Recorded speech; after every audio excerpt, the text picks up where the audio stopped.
Yeah, I think they had a joint venture with KGI. Then the bank came back to claim. I think KGI provided 4 properties as collateral, located at Sukuta, that were already sold by the bank to Global Properties for 10 million based on a court judgment. I don't recall it going to litigation, but there was a claim from FI Bank, but I don't think it was standing on strong grounds at that point.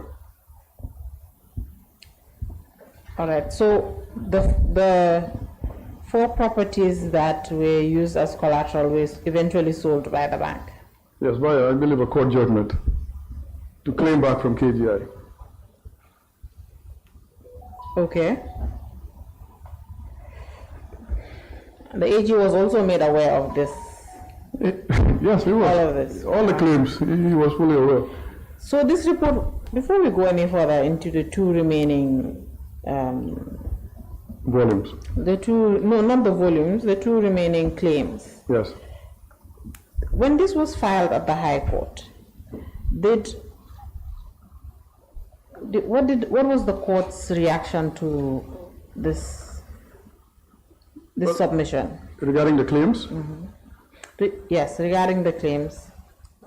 Well, I don't recall any reaction from the court because all these claims were independent litigation. So right. I don't recall any reaction from the High Court on these claims. So did EP ever think about, I know this was not done, but maybe, did AP ever think about going to the court and making requests, at least for some of these suits, these claims that came through litigation, in any way, or even the ones that did not come through litigation, all of these claims, did AP at any point inform the court of maybe for the court to grant orders to sort of stall these claims? We did. We wrote to the judiciary, yes. We actually wrote to the Chief Justice as well. Okay. But the response was they could not engage the matter because each claim was independent litigation. Okay. But we did bring the matter to the Chief Justice. He was sympathetic, but I guess they couldn't do much. But former AG was not happy about that, from what I recall. The fact that we took it to the Chief Justice because he was not helping, and we didn't want to spend millions on lawyers. So we brought it to the Chief Justice's attention that you have a case, High Court case, where assets are frozen, and there are parties coming through the High Court to claim those same assets. It's like well, I will not say conflict of interest, but some sort of a duplication of the judicial process. But we did bring it to the judiciary's attention. Because we first brought it to the AG's attention, we could not get much help. Then we took it to the Chief Justice. He was sympathetic, but he said he couldn't do much. But I do recall the former AG was not happy that we took it to the Chief Justice, and he told us, you should have come to me. But we already did that. You didn't respond. So what do you want us to do? Just fold our hands and people come and claim billions behind the back door? We didn't do that. So we took up our own defense. And then they made so much fuss, AG and the former commission, about our lawyers' fees, which was very reasonable. If you ask me, too low, knowing what lawyers can charge for high-profile cases. So. All right, so the commission was also aware that AP had decided to engage the Chief Justice about this issue, all these claims. I'm not sure if the commission was aware, but AG was aware that we took it to the Chief Justice. And probably AG was in close contact with the commission, so most likely they knew. And we also had cases of the commission that we'll get to at some point, that we have to defend. So most likely they knew, because there was a close link between, it seems, between the commission and the former AG. At what point did AP decide to engage the Chief Justice with regards to all these claims? Was it during the first 6 months or the first order? Was it after the renewal? To be honest, I can't recall the date, but there's a correspondence in file. I can send it to you. Right. Yeah, but I remember there was a correspondence. He responded, we have that, we can send it to you. But the exact date, I'm not sure. But we did bring it to the judiciary's attention that, there are this pipeline of claims coming in, and it doesn't make sense.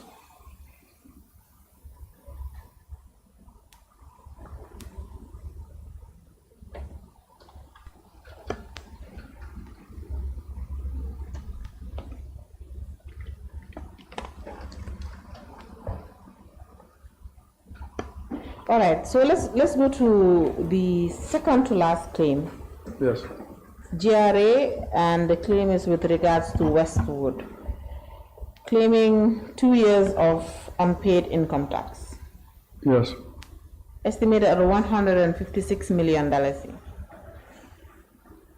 So this, like the other claim that GRA had, it also did not go through litigation. No, GRA wrote to us, but they didn't. I believe they were more reasonable than the other parties, knowing the legal situation, and it's a state matter. So, but they wrote to us, and we had a meeting with them, and we told them, gave them the status of these companies. And it was, their financial status was indebted. There was no money to pay taxes unless you liquidate assets, and that was not our objective. So, and Westwood made about $40 million. So I think GRA had a strong ground to claim taxes, because they were, I don't recall them paying taxes. All right, and this was not paid during the 2 years, was it? For Westwood? Mm-hmm. No, because we found it dormant, there was no funding, it was indebted. So no, we couldn't pay. All right, let's take a look at the last claim again from GRA. Sorry, from Social Security. And this one is interesting, no litigation. So it's claiming $1.646 million from Observer Company Limited for unpaid staff contributions. Yes. How did AP address this, considering you had told us earlier that within a month of the receivership, the sheriff had closed down Observer and basically taken control. So this was outside. Yeah, you know. Yes, Observers listed by the court, but yes, still outside the control of AP. So how was this handled, this particular claim? You know, Observer had different debts, 20 million total, 17 to GRA. That's what we found there. So I guess Social Security, because you know, when it comes to insolvency, the tax authority has priority.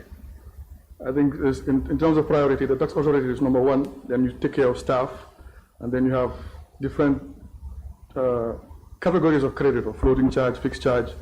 So, but tax authority has to be given priority in terms of debt repayment for these companies. But I think Social Security knew that GRA had already shut down, taken control of the Observer. There was nothing to claim because the first party has already taken charge of the company. Well, there's nothing left. So I think that's why, from what I recall, I think that's where it stopped. But there were also staff litigations at Observer. You know, Observer was not properly managed. There were so many issues. So there were also staff litigation that were ongoing before AP was appointed as receiver? Yes, I believe so. And at some point, some staff, I think, took AP to, there was one case, they took us to the Carnegie Tribunal. But in the end, I don't think it was settled because there was no assets for the receiver to pay you. So I think the case was thrown out. I think one Maurice Gomez or something like that. Okay. Yeah. All right. So we've now discussed the claims that AP received at the beginning of its receivership, and this report spans from the day the order was delivered by the High Court, 22nd May 2017 to 30th September 2017. Yes. All right. Honorable Chair, I believe this is a convenient point to take a break before we get into other issues. Yep, thank you, Council. We can take a short break for about almost 2 o'clock. Can we come back around 2:30? 45 minutes? How long is it? 3 I o'clock? think we can. 3 o'clock? Yes, please. Meeting adjourned until 3 o'clock. We can resume, yeah. 3 o'clock.